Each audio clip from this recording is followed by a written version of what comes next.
Good morning. I was sure there were going to be about 4 people who were like kind of zombie-like sitting in the side here, but this is a pretty good turnout for a Sunday morning. So you see, I did have the right slot. I knew it. We are going to be here to talk about planning your haircut, and yes, I am going to do it this loud and this fast, just to wake everyone up. I've also left in a little Easter egg that really is a very tough puzzle. So if you happen to figure it out, come find me afterwards. It's hidden away in the text in my slides, and we can talk about how amazing that specific game is. Planning your haircut is really all about scope reductions, the grim reaper of scope reductions. So I am targeting this talk at this subject of what you do when story gets cut, when narrative has to come down in some way or other. We tend to talk about all of the exciting generative parts of storytelling, but while some other disciplines will talk about this, it is really worth us thinking about how systematically we can think through cuts, how systematically we can respond to them, how we can plan for them, how we can own them. So, who am I? I am Sagar. I've worked on a range of previous titles, but it's actually relatively sparse for how old I am. I had a career before games that was weird and wonderful and bizarre, and it doesn't mean anything particularly special, but it does mean that I have seen how a few different industries work, how a few different sectors work, and perhaps it's allowed me to notice a few trends that we have in games that are worth commenting on. These days, I'm a principal narrative designer, as Steve said, at the Chinese room where I did this project. Let's get to it.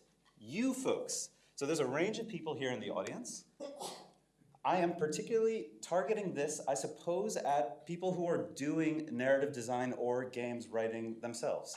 That doesn't mean it's not relevant for you if you haven't, but the current or aspiring is very intentional. I think that this might be of particular use if you are in your first few years in the industry, or you are looking for a job perhaps, or you have one studio maybe you've worked at and you're curious how it might work elsewhere. Those of you who are more senior, you may find that you already have internalized some of these lessons and you might have more to add. I would love for us to talk about it. But especially this audience is one where we have quite a number of solo devs. And part of what I want to talk about here is the act of doing paid work as a narrative designer or a games writer by someone else, being a contractor or an employee on a team of people that are doing this. Because I do think there are some things a bit distinct about that type of work. So here we are. My analogy here is going to be for this game that, I have, in case you have not noticed, a very strong American accent. So I grew up in the Midwest in the States in the 90s, which inevitably meant that I had a very particular experience that probably no one today has, which is that we would have a computer lab that we would go sit there, and then we would learn how to type. And then after we learned how to type, the teachers didn't know what to do with us, but we were allocated for the entire semester to keep going. So we would play SimCity or other edutainment games. And number 1 on that list was this game, Oregon Trail. Does anyone know this title? You do? Okay. I was not sure if it crossed over to Europe, but this is great. Okay, so this is how we all thought we looked, like little Kevin here. Yeah. Little Kevin, very shortly, playing into this game, was about to die of typhoid. Yeah. So this is a pretty brutal game to have given an 11-year-old to play. It's a game in which you play a sort of 19th century caravan that's heading west across the North American hinterland. And you can, yes, indeed, die many times over and over from various sources. It was a game that was developed over, frankly, many decades, actually, I think still to this day. And it is my metaphor.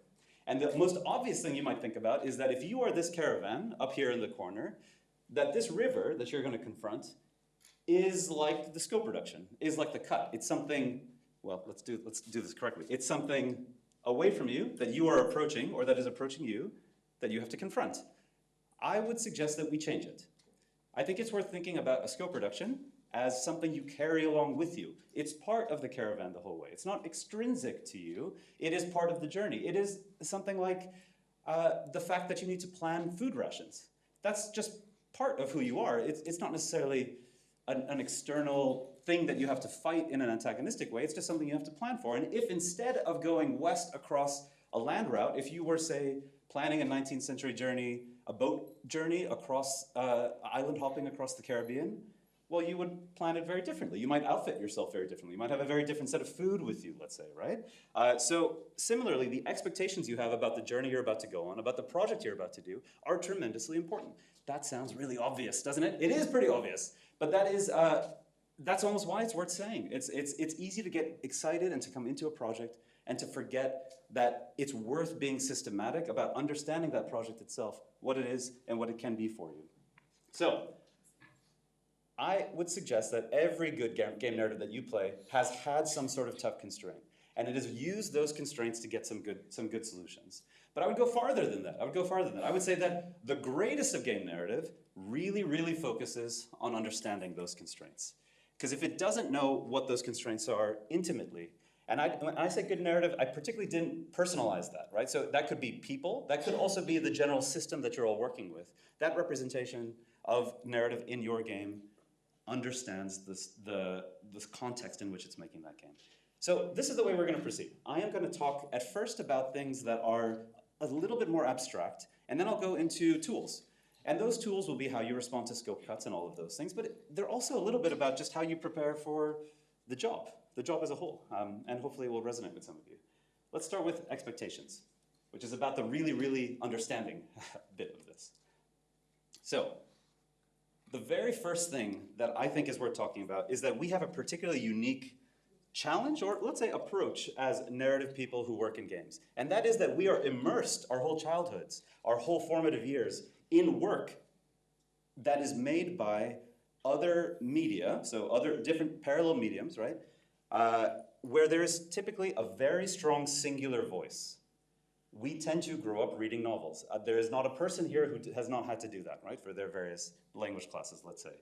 We grow up watching films where we get to know auteur filmmakers. We get to read specific poets, let's say. And as we come into the industry and we look at doing this ourselves as craft, we go similarly to sort of solo voices, right? So these are some of the things that I have read or seen that are inspiring to me.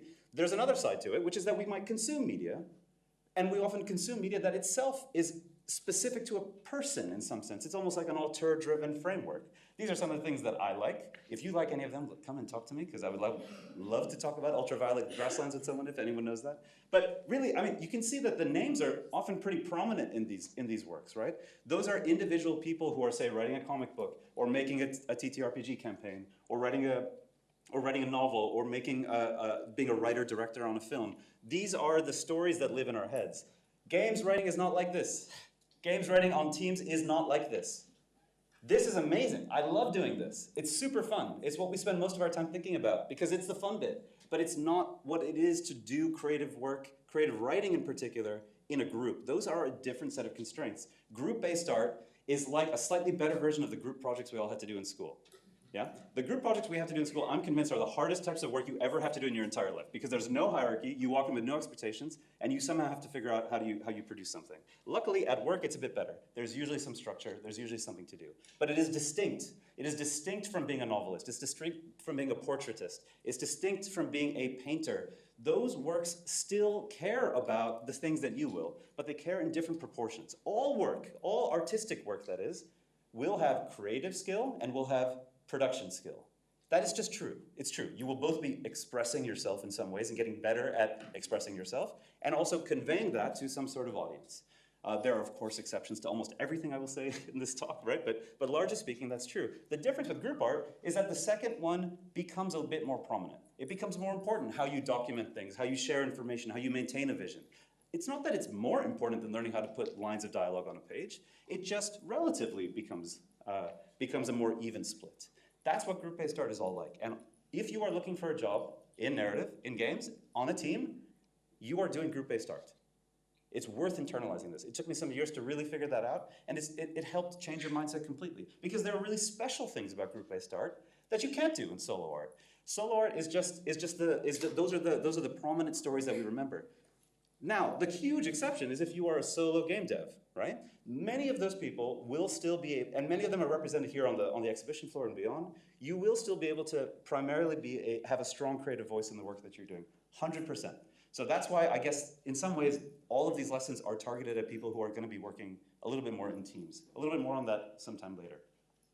Second, in some ways, we get very excited about coming up with a game narrative. Right, so John took us through yesterday morning the process of coming up with a story, beginning to end, what it could feel like, how you might be able to pitch that to someone. That is actually a weirdly rare thing that you get to do in games, right? So sometimes you might well get a pretty open sheet, but it happens to be the case that even if you get more and more senior, you are still under some sort of constraint. Almost no one ever gets to come up with an entire game narrative from scratch. Even if you are a narrative director at a big studio, you have a constraint. That constraint might be the skill set of the team that you're working with. It might be the relationship you have with the publisher that's long time, you're working on an existing IP and you're building on it. Or you might be more junior, you might have just been hired as a narrative designer, but there's a reason you were hired. You were hired to, say, fix a character who isn't testing really well. Or you were hired to help improve the scene that doesn't seem to quite get the pacing right. There is a task you're doing. You're not necessarily coming across the entire story. That's super fun to do. But even the people at the heads of studios are under certain constraints and under certain structures. So I don't say this to puncture the bubble. I say this to say, if you are going into this work, that's likely what you have to expect, but there is a huge amount of creativity to be had in there. In fact, it's incredibly releasing. There is a process in which you can become junior, mid-level, and senior over the course of this type of work that you don't get if you're following a career, say, as a novelist, where your debut has to be incredibly strong from the get-go and you have to maintain that. There's something really special we get about bouncing off of other people. Really only TV writers get to do something parallel. Even in film, you usually are writing a screenplay on your own and then you're selling it off to a studio and then they take it from there. We get something special and we should lean into that. We should lean into the specialness of games writing, of narrative design. Context. So, when you start onto a project, you have this rare opportunity to really understand what the game is about, what its central concept is, what its central structure is. And what the game is about often isn't known by the dev team, right? The more innovative the game is, the more new it is for that studio, or really in the industry, the harder it's going to be to have a really clear sense of, this is what this game is. These are its parallels. These are the constraints that it works under. But there will almost certainly be a lead of that project, a creative director, perhaps, who you might be able to ask a bunch of questions. Maybe questions like these. These are just examples. I'm sure you can come up with some of your own, but they all roll up into this. What's the player supposed to feel? We tend to, again, we think of ourselves as if not Shakespeare, maybe we're Marlowe, right? But we get really excited about these ideas. But the truth is, in some ways, we are experienced designers. We are trying to evoke an emotion in the player who is interacting with our work. And worst of all, we almost never get to see them feeling it because they're doing it behind a computer screen or behind a console in their home, right? That is a unique challenge that we have that we get to work through. Getting a shared singular vision is the most important thing. When you are onboarding, you have free reign to ask these questions. Not just of the creative director, but of the producer. What's the work? If you just treat it as a job with things to do and things to deliver, that can be very, that can feel very, I suppose, like gray and square, but it's helpful just to have it, just to be aware of who you're delivering to, of what the goals are. You're doing something very different if you are delivering, say, a demo to a publisher than if you are releasing a final game to rabid fans that are really excited and have been anticipating it for ages, right? You would prepare and work in really different ways. So use that onboarding period. It's incredibly helpful, not just to involve you in the team, but because this is essential. This is core. And it's not always going to come later. Now, you might find some of these questions are a little bit sensitive, aren't they? Right? They're a little tough. You can't imagine necessarily getting a new job and going to someone and saying, which departments of yours are struggling the most? But frankly, it's quite necessary. It's why you need to be able to build a really good relationship and understanding of the studio at hand. That's our next topic. So the studio. These are things, frankly, that most of you probably know or you have some intuitive sense of. It's not the most accurate thing in the world or the most accurate structure, but this is the way that the industry tends to understand game studios. We tend to group them in these large categories, and I've come up with number schemes. I'm sure many of you would come up with slightly different ones. I think the most important thing is you have a bit more creative flexibility in the indie world, but you're fighting for awareness for the release of your product, fighting for that audience. I think I've spent my career in the mid-size range, generally in companies about that size. And here, it's almost always about proving a hypothesis. You have an idea for a game that you think can go, that has a bigger audience than the market necessarily realizes, and you want to prove that. And you'll often see companies that ride the wave from the second category to the third. Remedy and IO Interactive have done that over the last decade or so. And even though they've both had stumbling blocks in 2025, that's the normal process. It's normal to have to learn a different category of work as you move across these tranches. You know that the AAAs, these are the ones that get headlines written. The category I've left out is sort of solo devs. So that solo dev category is what we see a lot of on the exhibition floor. Many of you might be in this position. You have maximum creative freedom here, kind of if you're like rock band size or smaller, so to speak, because you can have a level of intimate communication and shared vision that it just falls apart later. You don't have as many mouths to feed, but that might be okay, but you might have a little bit less stability as a result. None of these are moral judgments. They're just the likely nature of what this work is like. And of course there are exceptions. We get excited about the Lucas Popes and the Eric Barones of the world and the Toby Foxes. But there's survivorship bias here. These are some of the biggest successes. That's not to say you shouldn't do that work. You should just be aware of the type of work you're doing. Because if you get a job, if you walk in somewhere and you have a title and you've signed a contract, probably you're out here. It's not inevitable, but most likely you're out here. Get a sense of where you are and what that studio's strengths and weaknesses are. Are we good so far? All right, cool. Let's keep going. So we're going to jump into tools, and because I thought it would be helpful, I've changed the color scheme. Okay. So here's the color scheme. We are going to be talking about a few things you can do that will, yes, help you for scope reactions. And the first and most important of those things is just to know what story you're telling. This is weirdly a hard thing to do. You might find that quite a bit more of this is being debated than you realize. It might not be easy to figure out how to do it, because of course you might not be telling a linear story. But even so, you almost certainly will be able to zoom out to a certain level, put things on a board, and say start and end. There's a bunch of things that happen. Yeah?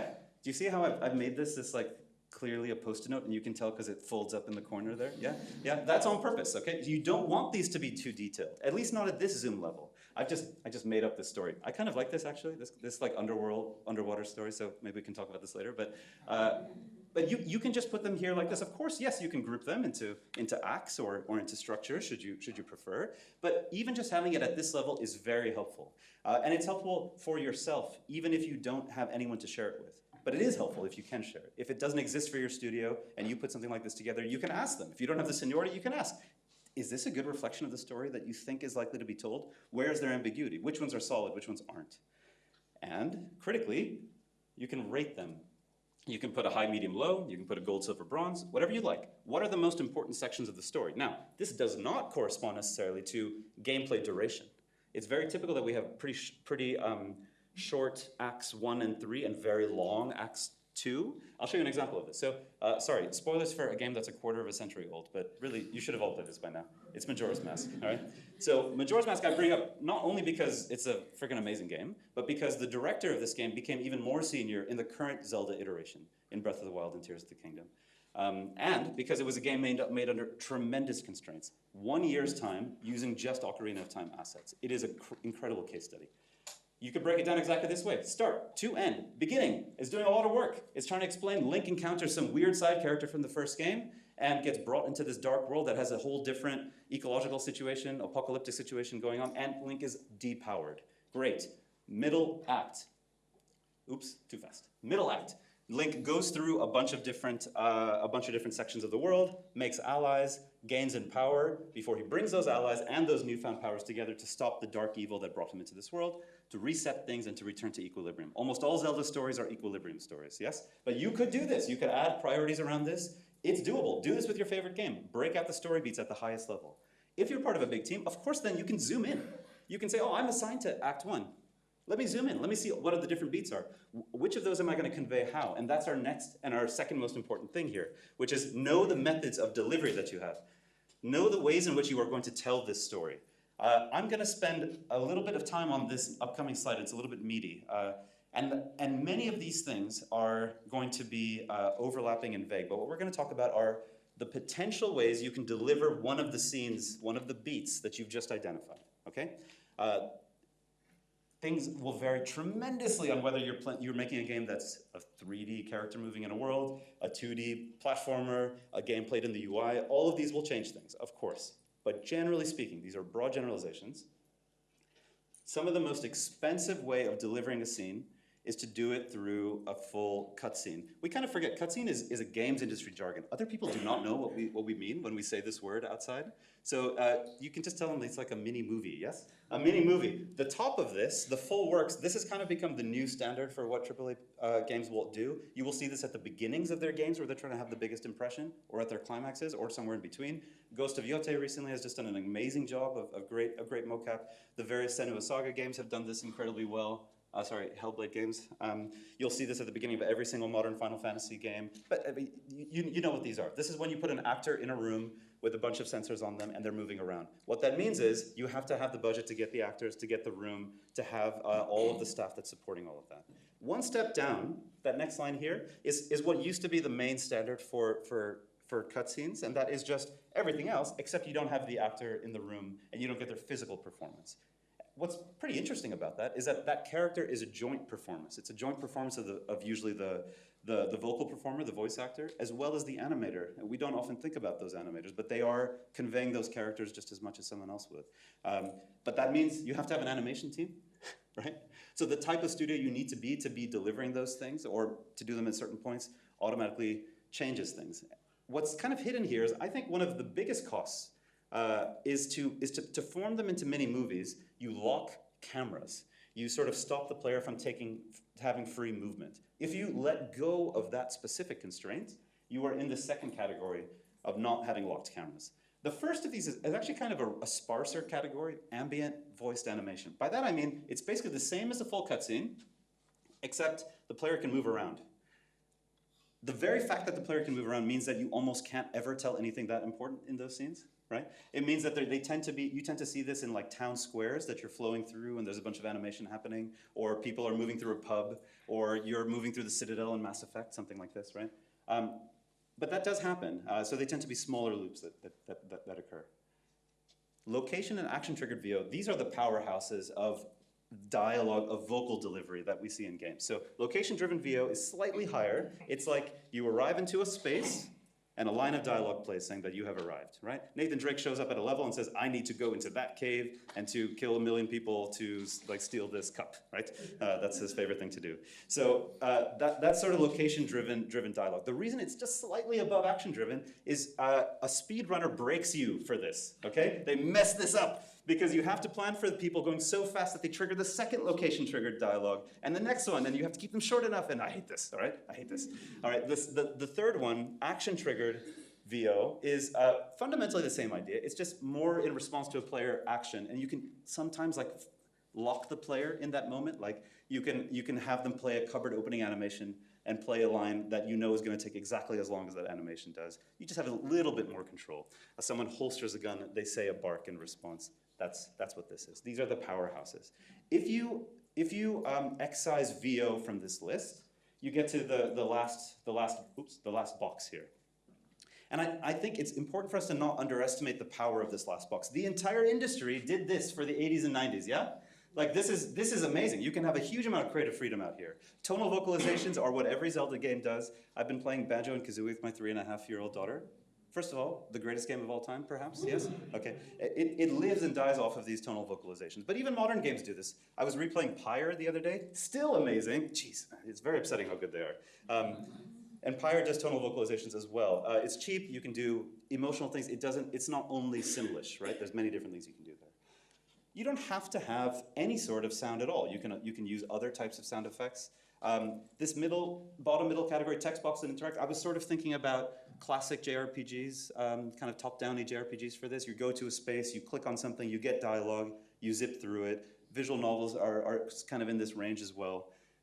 I think actually the bottom category is the most interesting one. It's to deliver narrative through text systems. So this is the moment where all of you will start to be thinking of FromSoft games in the back of your minds, but I will come back and I will say Donut County beats that any day. Their inventory item descriptions are the greatest I have maybe ever seen. So good, but it's not just this, it can be through your health bar, it can be through your UI, through your HUD, all sorts of different ways you can convey narrative, right?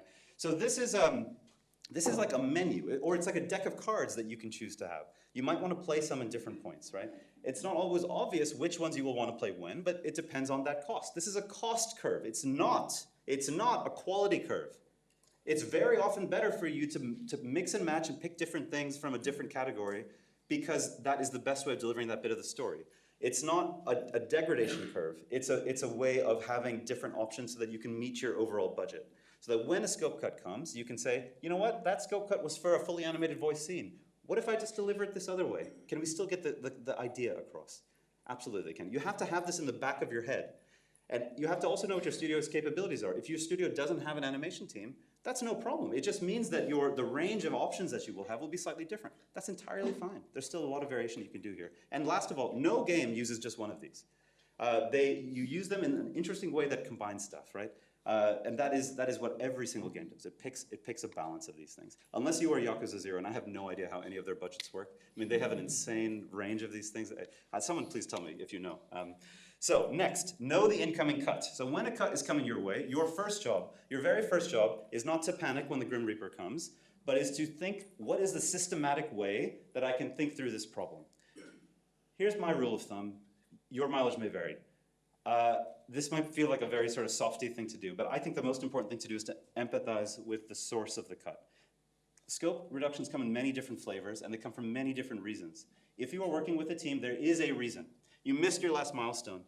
The audio team, the poor audio team who was always after narrative, gosh, pour one out for the audio team. They maybe haven't been able to finish anything because you were too slow in writing your script, right? Maybe the art team is down to just one person because someone has gotten sick and is no longer available, and you actually have to change your production for that. That's normal, that happens. Sit with that team, understand their workflow, understand exactly how they're implementing your work. It will help you because it will help you make a choice, a key choice, which is what it is that you are going to propose, and you should propose something. That proposal might be that you proactively sacrifice the very thing that they're asking for. That is a completely rational and reasonable thing. If when you empathize, you're like, I get it, that makes sense. That is a reasonable decision that you've all made. Let's go for it. Perhaps you might tweak the way that it's done or offer the way it's done. But if you proactively propose something, even better. You might gain a little bit of credibility, a little bit of political capital that you can spend a bit later. It depends on your team, of course, right? But maybe you think this is really important. You've done your story beat structure and you think that this is really quite critical. You might want to debate for it. Well, what's your role in that team? We're all political animals. We sit within hierarchies for these structures, right? If you are not the creative director, not the head of the project, and there isn't a good reason for you to push for it, make the case, but do it in good faith. Be comfortable if you don't win that case. Be comfortable if the outcome doesn't necessarily go your way. And be absolutely ready to fight or to propose or to sacrifice the next time something comes through. Okay, so reacting to scope reduction starts with empathy, I think, and then moves on from there. And empathy, too, of course, with the player experience. This is Siren's Rest. Siren's Rest, I saw a player describe this as like the grimmest version of Pokemon Snap they had ever seen. You are going through a sort of haunted house on the base of the sea, 10 years after the events of Still Wakes the Deep. And it involves, yes, taking pictures of scary bodies. I had a bunch of these. I had written loads of backstory in the typical failure way that a narrative person might do. Loads of deep detail about who all these people were. And then someone came to me and said, I'm going to cut 40% of them. And I'm like, let's see why. Let me understand why. And as it turned out, we had quite a limited art team for this budget. I knew the artist. In fact, I had a really good relationship with him. But I hadn't. It's so easy to just go to stand-ups every day where you don't actually talk to each other and not understand necessarily what constraints someone is under for the long run. So we sat down, we talked about it, we figured out what was available, what resources he had, and genuinely, he didn't have that many resources available. And I was like, you know what? It's fine. What was it that we wanted players to feel for this? This is an atmosphere game. It's not one in which a huge amount of things happen, but it's one in which the mood needs to be prominent. Is the mood going to be damaged if there are 13 bodies rather than 20? No. It was fine. We were easily able to find options. We did it in one meeting, and then it was done. That's a typical way that this type might flow. So you can see that knowing your team, knowing exactly who they are, is a really key part of this. It's very easy this is a uniquely difficult, a uniquely easy trap for narrative to fall into, and that is for the game to be made over here, all these people making it, and for you to be on your old typewriter in the corner. This happens partially because this is the legacy of how narrative used to work in games. The advent of the narrative design position has helped to this problem because it's meant that you are one of these people in the team quite a bit more. But historically, games writers were brought in at the beginning to, say, give some ideas, or at the end to stitch over a bunch of levels that have already been made. Not everywhere, of course, right? But that legacy can exist. It can be easy if you have contact with one key person, with one key way. You are giving deliveries, you are not seeing them in other contexts, for you to become isolated. And the key thing about isolation is nothing says it has to remain that way. everyone in game dev is pretty friendly, yeah? So nothing stops you from having one-on-one meetings with the other fellow team members. You might not get that structure handed to you on a platter, but if you go and do it, you might be able to solve something pretty amazing. I know that on this floor, games like Helldivers 2 are not thought of as like your #1 thing. I got a job at Helldivers 2 because I couldn't get any other job whatsoever. And then it turned out that this game that we were sure was going to be a disaster was not. But it's a game where, if you do look at it, unusually it's a game in which... We're running over time. Okay, yeah, I'll be just about that time. It's a game in which you roleplay a lot this world of... This sort of satirical world. And there's a lot of narrative to how that could work. We had a lot of good ideas for how it could work, but it required us to... It was easy for those features to get cut as the game was getting close to completion. And the only reason it changed was because narrative took the time to speak to all of the different teams and to re-pitch them on what their vision of this was, which they had forgotten in the middle of 1,000 bugs and 1,000 release schedules to deal with. It worked. It's a big part of how people roleplay. This is a fan map. It's not even a real map. Someone has actually gone off and done this. That's it. I'm almost done. All right, super fast. Recap. We've talked about expectations and context. I've handed you over a handful of different tools to think about for this. And there's really just one key message I want to give with you, which is, I suppose in this talk, it might seem that what I'm saying is just shut up and do the work. That's not what I'm saying. What I'm saying is, it is helpful for you to increase in knowledge. It is almost always beneficial for you to figure out what the realistic worst and realistic best of a scenario might be. And that's it. I just want you all to feel like you have choices, that you are not trapped, because from there, we can all have a fantastic future and move on, remaining alive. Thank you all so very, very much. Bye-bye. And come and talk to me if you have any other thoughts. Thank you. I will be here to listen to you. We did all the show.